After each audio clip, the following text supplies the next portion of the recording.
Welcome to the Domestic Draft Podcast. I'm Evan Bierman here with Dan Slowick. We're going to be talking all things Cubs baseball today with a very special guest. But Dan, what are you drinking? Start it up. I'm switching it up, I've been doing a lot of IPAs out here hazy IPAs out here lately, but I'm doing a wheat beer. I have a tangerine wheat ale from Brewery X. It's actually out in Anaheim, not quite San Diego. But I saw it in the store. Can looked pretty cool. Ready to kind of switch up into the summer flavors, which is kind of a wheat beer for me or a light pilsner. So I went with the wheat ale. It's kind of like a Blue Moon, a little more citrusy.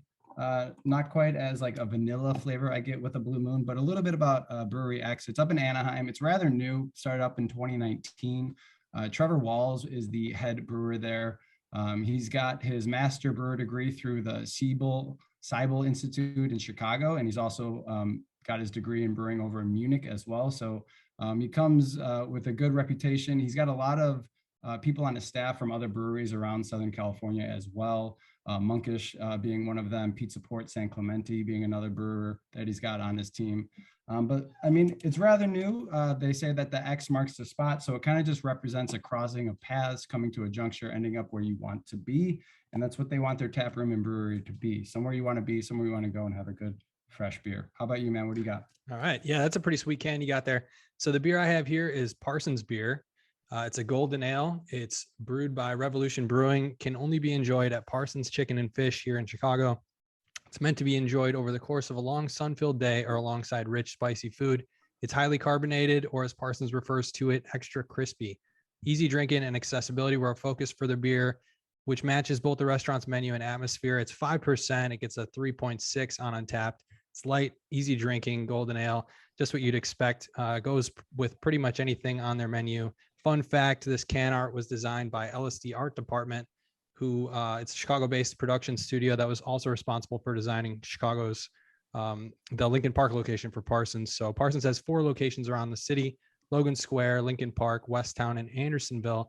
And that brings me to our next guest, someone that you can also find around the city and only in Chicago at the moment. It's Lance Brozdowski. He is a multimedia producer and player development analyst for the Marquee Sports Network. You can find him on Twitter at Lance Bros. Lance, thanks so much for joining us, man.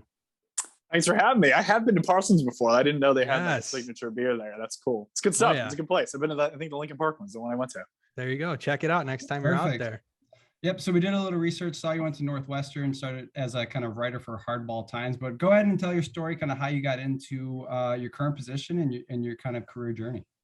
Yeah, career journey is weird. I from the Northeast. I went to UMass Amherst undergrad as an accounting major. 4 years there. Also took a bunch of sport classes. Really connected with one mentor there on the sports side. Was really into sport management stuff. His name's Will Norton.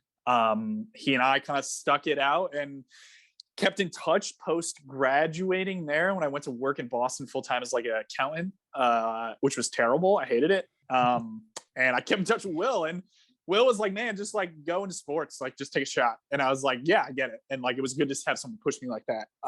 So I ended up spending like 2.5 years there, and then pivoted out really hard and went to Northwestern for grad school as like a 1 year. I thought that was the best way to like differentiate and like really create a hard dividing line between my two lives, so to speak, even though it's not really lives. But now I'm out here.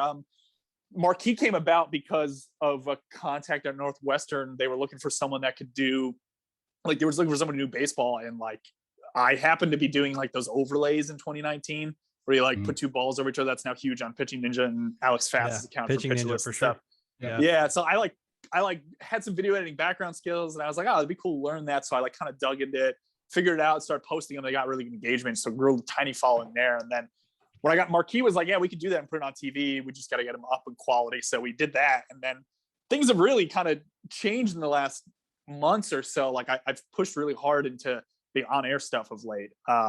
Again, I was pushed by one of my producers to do it. So the consistent theme here is having pretty good people in my corner that like what I do. And yeah, I'm kind of in on this now. Like I kind of think that there's a way to kind of bring some of the nerd stuff, maybe distill it down and just communicate it, or just be smarter about some of the things we're saying in baseball. And I'm finding it's very difficult. I think that it's very easy to look in from the outside, and go, okay, yeah, that just needs to be different. Or that's a stupid comment, this and that. But like when you're actually in the day-to-day of creating television and stuff like that, even if I'm primarily working on like pre and post game shows and stuff, but like Mhm. it's hard. It's really hard to like distill topics down, especially when you have like 3 minutes, 4 minutes for a segment and you want to talk about like pitch movement in a very specific manner. It's like that stuff's hard. And I feel like even the last 2 months, I've grown a ton on it. So I'm really jazzed up about what the future holds, which I don't really know what that is, but at the moment, I'm really enjoying things. So you started off as a writer. Did you ever see yourself as kind of an on-air personality, or? No, I did Yeah. not at all. I wanted to be a beat writer. I was super Okay. into that. I like wanted to be, I love, Saris from The Athletic. Just think he does a really good job of intersecting reporting and statistics, which is something I still feel like is not particularly being exploited by a lot of people. Just because like I feel like guys just don't like no one. I don't know if it's a confidence thing of writers, but like there's not a lot of writers who will go up to a guy and like really digging his things, like the pitch shape side or the cues side of things. Like that stuff's fascinating. Does a great job of distilling it down. But I also think that like the next avenue is being able to distill that on camera and on video. So that's where I kind of see my niche evolving, that I know people are gonna, I'm pretty confident that it's gonna become something where more people are doing it over time. It's a little slow to catch on, but yeah, I mean, a lot of these guys are visual learners. I'm a visual learner. I imagine a lot of people are. There's been a lot of studies on that in terms of like how most, you're a teacher, right? Yep. So yeah, it's like one of those things where a lot of people are visual learners, yet we make them read stuff. And I'm like, man, all this stuff I wish was just presented to me visually instead of having to read it. And that's kind of where I'm trying to carve out that little sweet spot. Sense. So.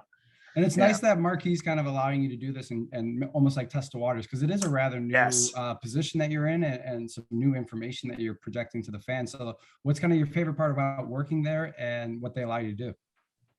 The freedom to basically construct a segment top to bottom and like have them trust me that it isn't crazy, And we've had some failures. Like there's been some segments we've done that just aren't good. And like that's generally a product of me thinking I can get too much information into a small piece of video and talking too fast, which I tend to do, which I've tried to slow down on.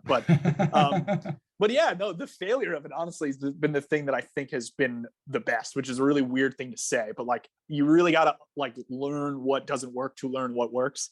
And I think I've kind of started to harness that. I still feel like there's a long ways to go, but the ability for them to put me on television when I had very little experience and trust that what I was saying was not insane that's the key thing for me as to why I love this place. So yeah. Yeah. Nice. Have you always been a Cubs fan? No. Yeah. I would assume so. Yeah. Yeah. The snarky laugh is because I grew up a Cardinals fan, actually. Oh, wow. I know. What are we Sorry. doing? The excuse is that I was from Connecticut, which is kind of caught between New York and Boston. My dad got me to baseball when I was young. He is like not geographically tied, so he was a Philly fan, and we were living in Connecticut. So I kind of never like grew up in a household where it was like root for where you live, Right. So I just picked players. I picked Pujols when I was young and stuck with it. So my teams are all over the place. But I will admit, like as you get into the industry and are in clubhouses and such, and like doing things, you like lose the fandom, which is a byproduct of this that I'm totally fine with. But I didn't actually think it was going to happen. You know what I mean? Because I remember the first time being in the Cardinals clubhouse, maybe like 4 years ago or something like that. I was like awestruck. I was like, wow, like 12-year-old Lance would be going bananas right now. It's like a Wayno's right over there, Yachty's over here. And it's like, geez, I grew up like emotional swing so heavily tied to those players. And now I'm standing 2 feet from them. It's nuts. But yeah, I lost the fandom, unfortunately. So obviously root for the Cubs because it's the best interest of the network. But I don't really root for the Cardinals anymore. I can't remember the last time I watched a full Cardinal game when they weren't facing the Cubs. So do you get a lot of access to Wrigley Field then, working for Marquis? Yeah, I have a full season credential. So anyone that comes in on the home and road side, on the road side specifically, obviously the Cubs are the home team. Are there any like cool little areas within the stadium that maybe like the general public's not aware of that you get to kind of interact with or have access to? Well, the one quirk is that the visiting clubhouse got updated, I think 2 years ago. And before it was updated, there was like, I don't know if you could kind of tell where it is if you go. It's first base side all the way down. It's like one of the last ways to get onto the field. Like one of the last, I don't know what you call that, where you like tunnels to go to the field, go to field level. If you like turn right, there's a security guard generally there, and that's the entrance to the visitors clubhouse. And it used to be where there was like a gate that you could see through. So like the players, as they were like walking up the steps into the visitors clubhouse, could like look down into the concourse. So like I've heard a lot of stories about like players like being heckled or like pointing down at fans. Like there's a weird dynamic, but that's no longer there. Like it's boarded now, so you can't see it. You can't see the players directly, but that is where the visiting clubhouse is. So I always found that really odd. I think when I first went here under a season credential, they hadn't updated the visitors clubhouse. and that was still visible. And I always thought it was really weird that you could just like, they're literally walking right above like where beer is sold. It's like so random, but I can't say I've been in too many other clubhouses. I've been in like guaranteed rate, and I think that might be only 2 parks on the major league side, because I obviously been around here a ton. Right, so right. I don't have too much in terms of whether that's common, but I thought it was interesting. Yeah. So we saw you used to do some writing and some analysis on minor league players, correct? Totally. Yep.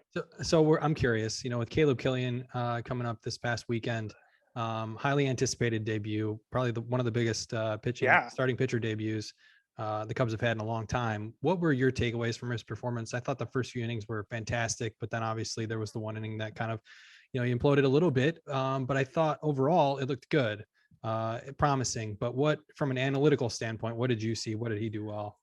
Yeah, I kind of expected a lot of it. So I get a little access to minor league data, so I can nerd out on that and kind of like almost anticipate what's happening with certain guys. Which I know some sites like Fangraphs, when they do their rankings, it's very data heavy, which is one of the reasons why they have this kid they drafted in the 3rd round last year, Drew Gray, in the top 20, who's like, his numbers are insane. So Fangraphs is heavily biased now, I think, at least towards numbers, but they still do a huge amount of scouting. They're really good site, one of my favorite resources. On the data side, so I kind of knew what to expect from Killian. But there was a bit of a change. I shot out we did like a little segment on it, but he used to throw like a 4-seamer and a sinker. And the sinker is obviously the primary pitch, but he used to mix in that 4-seamer a lot versus lefties. And then this year they kind of like started moving that into more of like a cutter, which they're not going to call it a cutter. They're going to call it a 4-seam fastball, but they're going to call it a 4-seam fastball the same way Keegan Thompson is called a 4-seam, or like David Robertson's cutter is really like a 4-seam fastball because of how much backspin it gets. Mm-hmm. So like you're getting this theme of Cubs leaning into cut on pitches when they can't get that like Garrett Cole style ride, which is, again, it's really nerdy. I could talk for a ton about this, but like the general idea is just like the ball doesn't move too much laterally. It doesn't run arm side a lot. He kind of like leans into the cut on it. And they've been doing that more. And they also adjusted his cutter slider. So I think he throws a cutter and a slider. It's just going to group it as a cutter, but there's a slight distinction in the shape between the two of them. One with a little more sweep at like 87, and then 190 plus that kind of takes off a little more. And those are kind of things that it seems like they've started to do recently with him. Because I remember in the minor leagues, the data that I saw and also seeing him pitch, and even the AFL last year when he dominated, like that was primarily just with like sinker, cutter, like not too much 4-seam. And when he's throwing the 4-seam is the old 4-seam. So, I mean, the data is interesting on him because like if he's not going to generate a lot of whiffs, I think there's a potential he can. If they adjust some things in his repertoire, I think you get him to more of like a sweepy slider. He has such good command where I think that'd actually be an interesting pitch for him. If he could pick up like 7+ horizontal and throw consistently 85+, like that pitch would be nasty. And like he doesn't need to sit in the zone with it because he sits in the zone with the sinker too much. So you can get guys to respect him that way. So I don't know if I see like a crazy ceiling for him, but I think he's a good pitcher. And I think the repertoire and the ability to sit in the zone is just going to create an insane floor on him. So that's the super nerd perspective. That was wild. I was listening to him. Like, I was along for the ride, right? 7 horizontal. I'm like, what is that? Okay. So it's all about like deception, right? You want the ball to look the same, but finish differently. Great anecdote here that I've been meaning to kind of do some video on, but the best way I've heard things described to me that I love, and I don't think I've vocalized this anywhere, but like there's this, I don't know what the specific thing's called, but when you see a sentence and you take out letters, right, your brain can like complete the sentence most of the time, right? Where you can like say, okay, baseball, if you take out the A's, you know what I mean? You could probably imply that it's baseball. It's the same idea for pitching from the hitting perspective. So like if you're a hitter and you see a certain arm slot and you see a certain kind of movement, you see something right out of the hands, you almost expect the sentence to be what it is. But the trick to like deception is getting the hitter to think it's going to be baseball when it's not. It's a completely different word and it moves in a different direction. That anecdote stuck with me because it makes a lot of sense, where it's like, okay, you have to get the hitter to think something else is coming or moving in a certain direction that it wouldn't normally move from that slot, which is why you see like the haters, the Devin Williams on the Brewers, like those guys are like, just no one else throws like them. And it's because you just don't expect the ball to move that way. Williams is throwing a lefty slider as a righty. Haters throwing like a fastball that does not move like that from that low of a slot. And it's like, the sentence isn't baseball, even though your brain is like, that says baseball. I like that anecdote. Yeah. So you're saying it's more of the arm motion then, right? Because I think a lot of fans will think when it's deception, you think of like Johnny Cueto the other day when he first came up for the Sox this year, he Yeah. was, mixing up his windup a little bit, slowing things pacing, down. The right? Clayton Yeah. Kershaw, kind of big drop, I think throws a lot of hitters off too. But you're saying the arm and the Yeah, I'd say slot it's that they throw all it from. it's all like a component of something else. Like it's all one big pie and everything is like a sliver. So it's a combo of like velocity, pitch movement, arm slot, natural deception, like the Cueto style stuff. It's a ton of stuff. It's all those things together, and then generally on a case by case basis. Could be approach, it could be sequencing, it could be like command. It's all part of the pie, and it's like with individual guys, usually one piece is slightly bigger. I think that's the best way to put it. I wouldn't generalize it and just say it's like arm pass slot. Like there's a lot of things. Like there's some funky guys out there that don't really throw regularly that are successful. So like you probably wouldn't be able to put them in the slot. You know what I mean? So it's like Killian's like a pretty normal pitcher. Like there isn't really too much crazy about him. He's a tall guy, throws hard. Like there isn't anything there that you're like, what the heck? But for him, it's command and it's arsenal pitches. I think like he has a natural ability to stay in the zone. And I think that's going to serve him well. So continuing some of the Cubs minor leaguers, well, Killian was brought up, but I think that's where the fan base is kind of looking towards, because that's where we see our future at. We saw that you had Pete Crow Armstrong as your number 2, and I'm wondering what data kind of stood out to you to rank him so high. And I think some Cubs fans, when that trade happened, were a little wishy-washy on him, but recently he's been on a tear, and we're seeing that, and he's getting promoted, and you had him at number 2. So what did you see? Yes, I had him at 2 prior to. I think I had him at 2 at the deadline last year. And I think it was me and Prospects Lab, which is another site, that had him there. I just thought from that rank right after the deadline, I had him there because I thought the floor of the glove and everything he do peripherally was good enough for me. And the approach he showed in a really small sample in St. Lucie, I think it was with the Mets, was good enough where I was like, if we're saying he's a Gold Glove perennial Gold Glover, one of the best defensive center fielders in the minor leagues, and he can get on base on an average clip, like, the war on that from the nerd perspective is like consistently above average, well above average. And like, I don't think that the glove is going to fade. Like, I just think that's something that's innately in him. And like, I saw it in spring training. Like he's one of the few guys I think that you can like point out and just go like, he just moves differently in the outfield. Like it's just different. And I love that about him. And then this offseason, he made a swing change and you're seeing him hit the ball a little bit harder now and a variety of things and in the natural progression of how he should age. So I still think that the upside is more like a little bit above average OBP guy where the approach is the main thing carrying the offensive profile. I don't think he's like a 30 home run hitter, but he's maybe 10 to 15. Let's push to 15 to 20 if this swing adjustment really sticks at higher levels with like a 340, 50 OBP, which is the key. And I love that. And that's super high floor. Like there's no variance there at all, I think. Do you have any insight into like what exactly a swing change was, and was it driven by data? We talked to him this spring down in Arizona. We did a little demo with him. I think it's on YouTube, probably somewhere on my Twitter channel too. Check it out. So he was pretty wide, low hands with the Mets, and they just stood him up and brought his hands a little higher and just had him like direct down to the ball as opposed to like a little bit of a load back. And what's the outcome they're trying to get by doing that?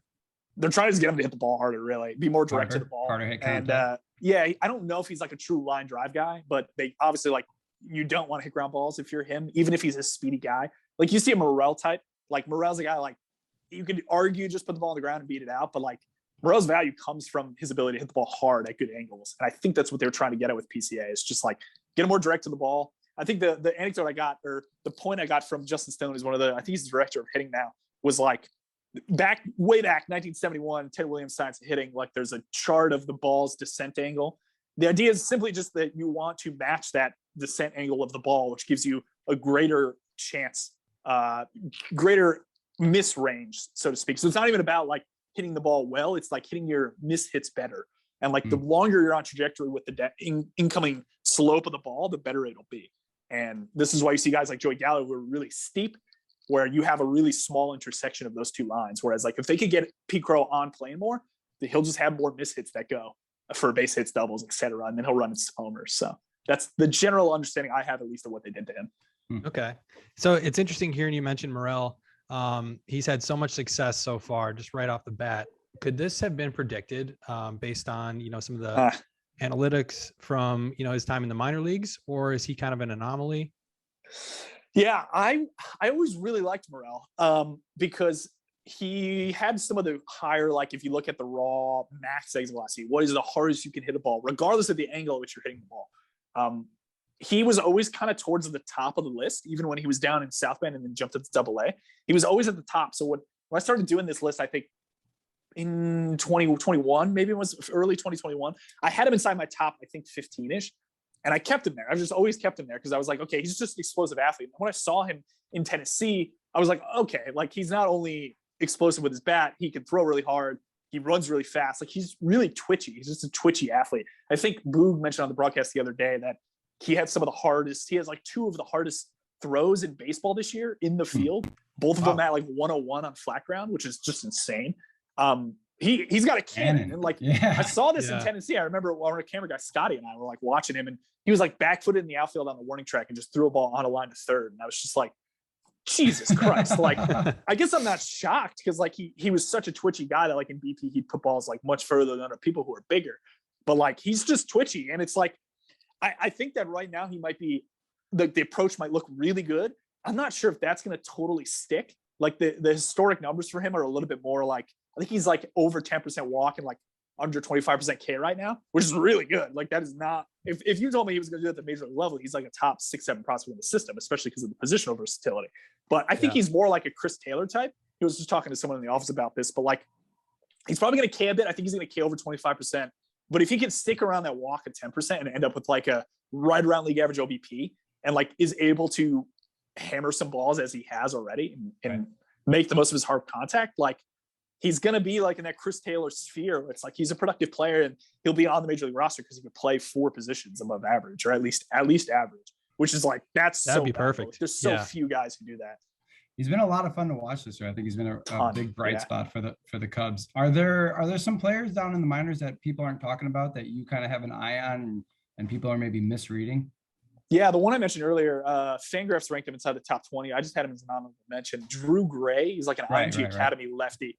He got Tommy John at the beginning of the year, which was a bummer because I really wanted to see him. But super tiny sample in the Arizona Conflicts League. He was untouchable off the mound, and I was his first year like as a pitcher because he's 2A at IMG in Florida. He's nasty. He's like, we're finally getting, I think, the Cubs to develop pitching, and they're confident in this. I've heard Jet say it a bunch, but the days of like them not having the ability to develop pitching, I think, are gone. Like Breslow's doing an incredible job. It's just it's time delayed for the most part. Like they're still working with a lot of guys from prior regimes, and like you can only do so much with those guys, right? But you could tell in identifying Drew Gray and what he's able to do with the ball. And he's like a fastball slider guy, ton of sweep, really hoppy. Well, again, like that low slot. So he has like a little bit of this weird funk to him.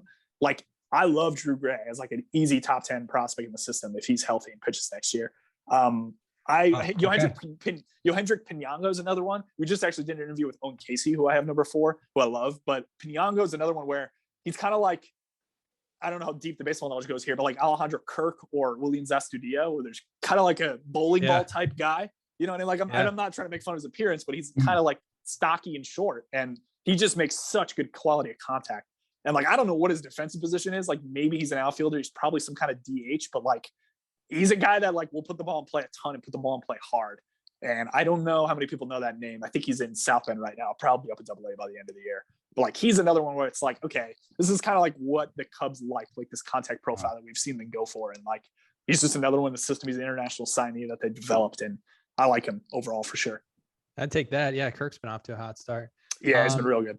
So, all right, I want to get into more of baseball analytics. All right. And yeah, sure. Feel free to nerd out as much as you can here. Man, all right. So you recently wrote an article on intended zone.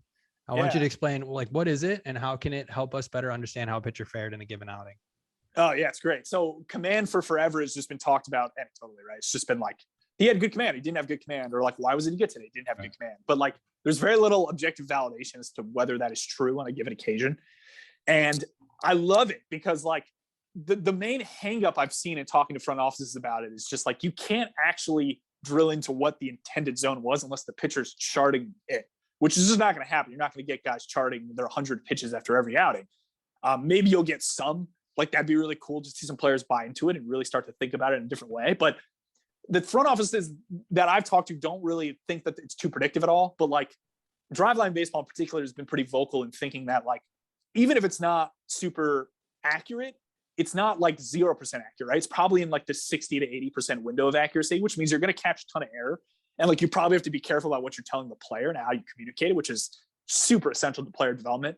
like communication between the R&D to the coaches to the players. Like that line is everything in developing players. But intended zone is essentially, let's put an intended zone on a map on like our strike zone, and then let's look at the result. And we're going to judge where that intended zone was based off the catch or target, based off the count, et cetera. And then we're just going to find the difference between the two, chart every single pitch like that, and see if you have a missed tendency. So as opposed to like looking at it from the perspective of, did you hit your target, binary, yes, no, we look at it from the perspective of like, where are you missing? Like generally, if you're a right-handed pitcher and you're throwing a fastball, your natural tendency, and this goes for pretty much everyone, is to miss arm side up.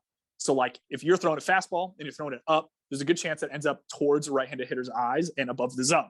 So that is just a natural miss tendency that is backed up by looking at this data, even if some of it is a little bit inaccurate. It's the same thing with sliders. Sliders, you're generally going to pull them. I think the best way I've heard this is like, generally your natural miss is in the direction of the pitch's movement. So like fastballs are generally going to miss up and arm side because they're moving up and arm side. Curveballs are going to generally miss down.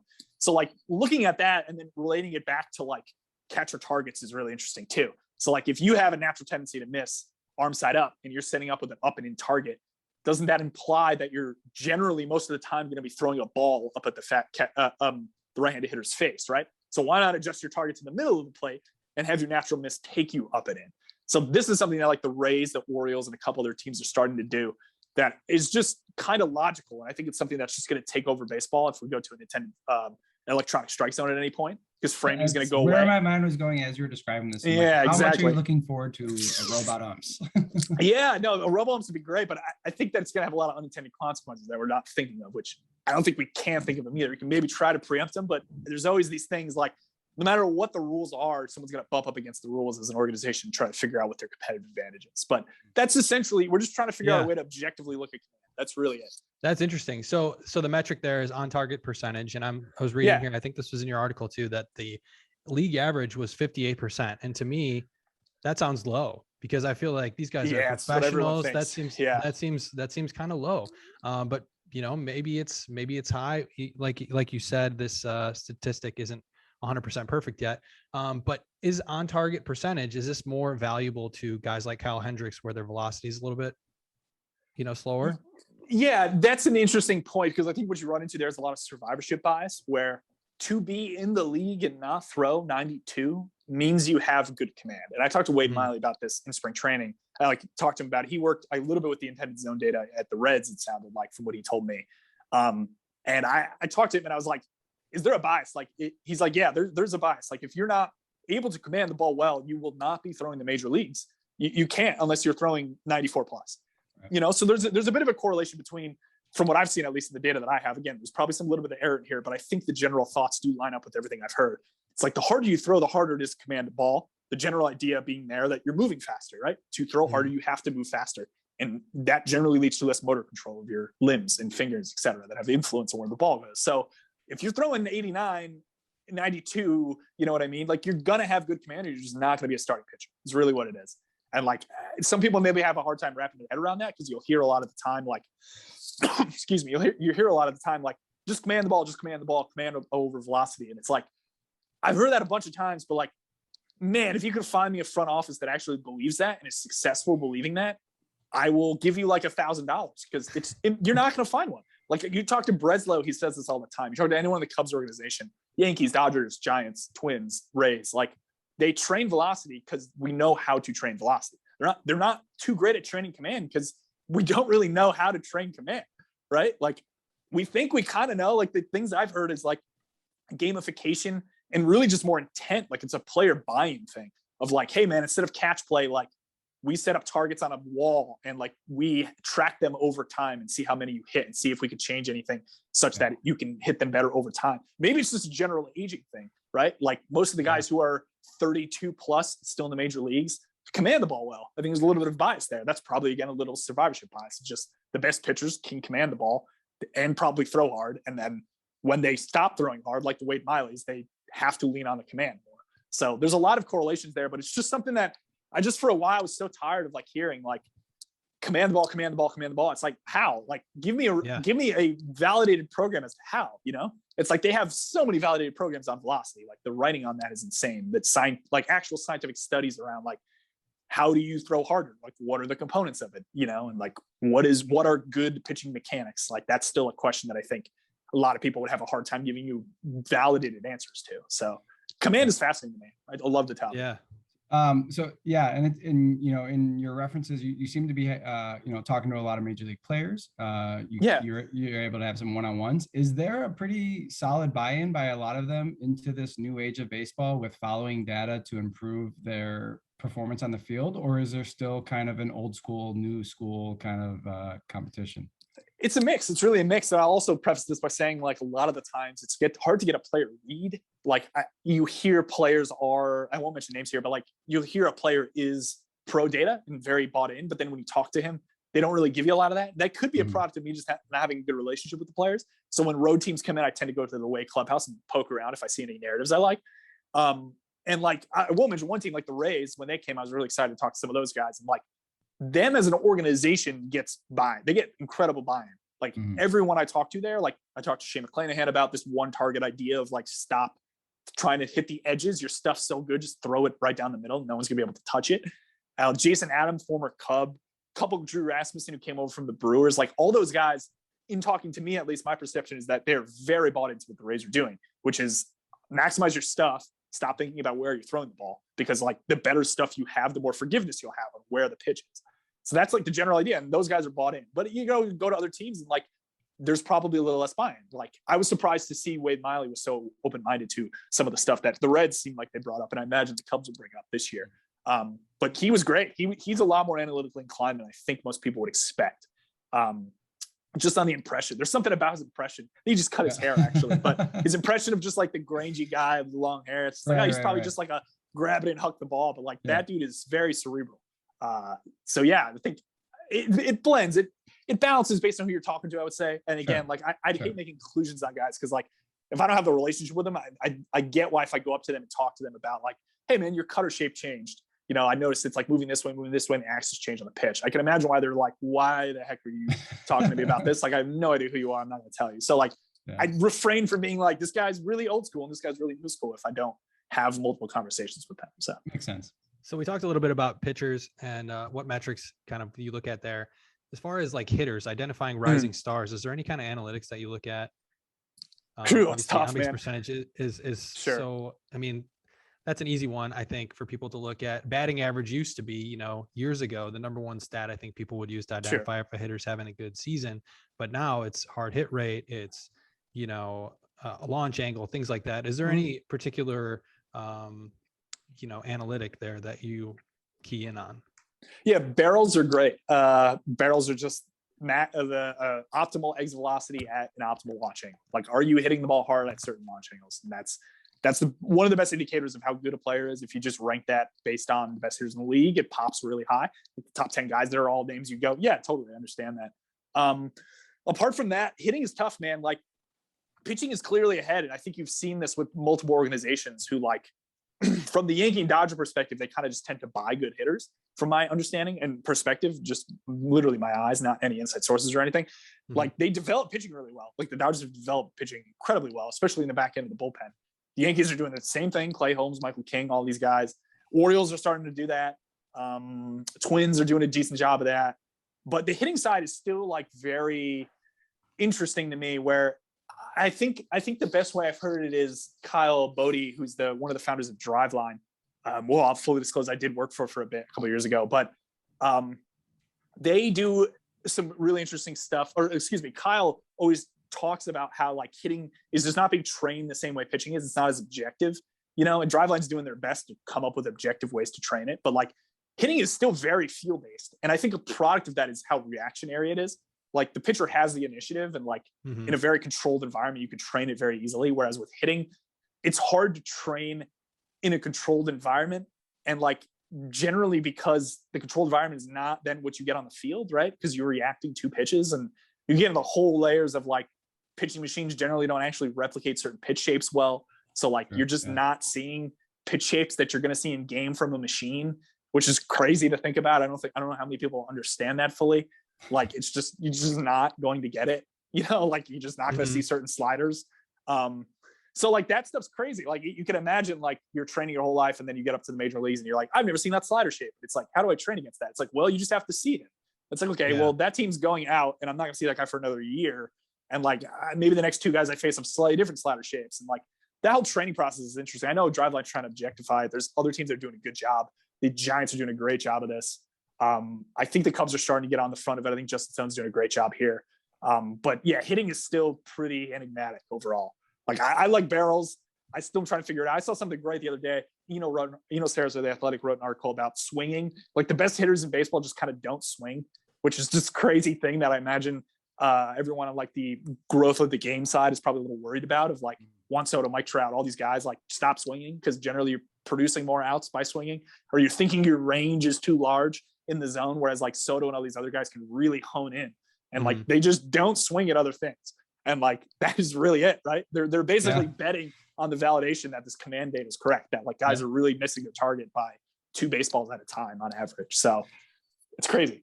Yeah, I heard it on the radio this morning, 670. They were talking about how a good hitter just can't go up to the majors and hit baseballs.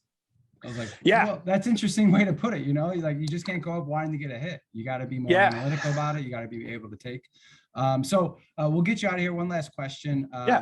I'm interested, you might be working on it. I don't know. Are there any future stats or analytic data that is being kind of tested that you think will be implemented like for franchises moving forward to maybe, look at prospects or to measure success on the field?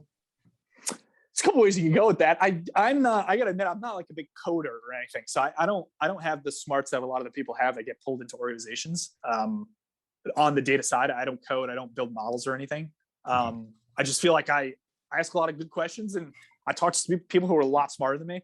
And that's generally how I get a lot of my information. So in terms of like actual construction of stats, I'm not entirely sure. I don't want to say we've hit like a cap, but I do think we're really moving towards like who can communicate the data the best, which is like, it's so obvious, but like the reality is like, I think there's a lot of organizations that have the data. Like let's say like the competitive advantage between organizations in terms of what data they have is like probably smaller than it was in the last 40 years. You know what I mean? Like everyone kind of has the data.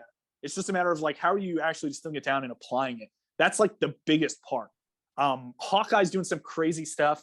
I've heard rumblings and mixed reviews on like how accessible some of that stuff is. Hawkeye allows you to get like basically segmented limb data from in-game stuff, so you can see everything that's happening on a pitcher in a given pitch in terms of their body movement, limb position, arm speed, like all these things. I don't know if it does things as well as like some of the stuff that say the Cubs and other organizations have that are super advanced, but that data is eventually going to get distilled down and we're going to have some insights from it at some point. The one thing I'm really interested about that I don't think we're ever going to get, but it's an interesting study to look at. I think there's a Washington Post article. I think it was related to basketball, but it has to do with like biodata, like Aura rings, which were super popular during the bubble in the NBA. Whoop is a band that a lot of guys wear. There's trivial ideas on how accurate it is in a given instance. There's a lot of other things like Catapult, which is this like vest thing that guys wear, which is like motion data and some other biometric information. But like syncing that biometric information to things is fascinating because that would start to quantify the unquantifiable, right? The leverage situations where for the most part, data is probably going to say clutch doesn't exist because we can't get a big enough sample per se, such that it could be predictive. You know what I mean? Like we get a guy who hits 400 across 40 games, or let's say 15 games in a playoff run.